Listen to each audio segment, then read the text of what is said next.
keyingi savolni Yo'q, ayting. keyingi savolga o'tishdan oldin bir narsani ta'kidlab ketmoqchiman. Hmm.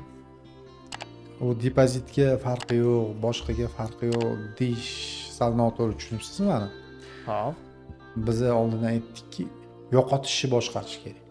yo'qotish. Depozitga bog'liq emas, boshqa katta pulmi, kichkina pulmi farqi yo'q.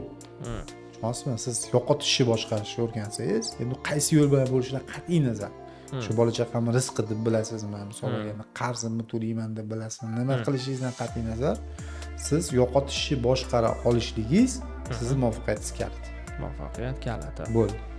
Buni unutmaslik kerak. Asosiy shior, asosiy qonun. Albatta. U 10 dollarlik depozit bo'ladi, 10 ming dollarlik depozit beradi. Men sizga javob berib o'tish mumkin. Bu narsa ishlaydi. Realni ishlaydi. Yo'qotish deganingizga, yo'qotishlariga razgon degan narsa ham anchagina sababchi bo'lyapti. Shu razgonga qanaqangi munosabat bildirasiz?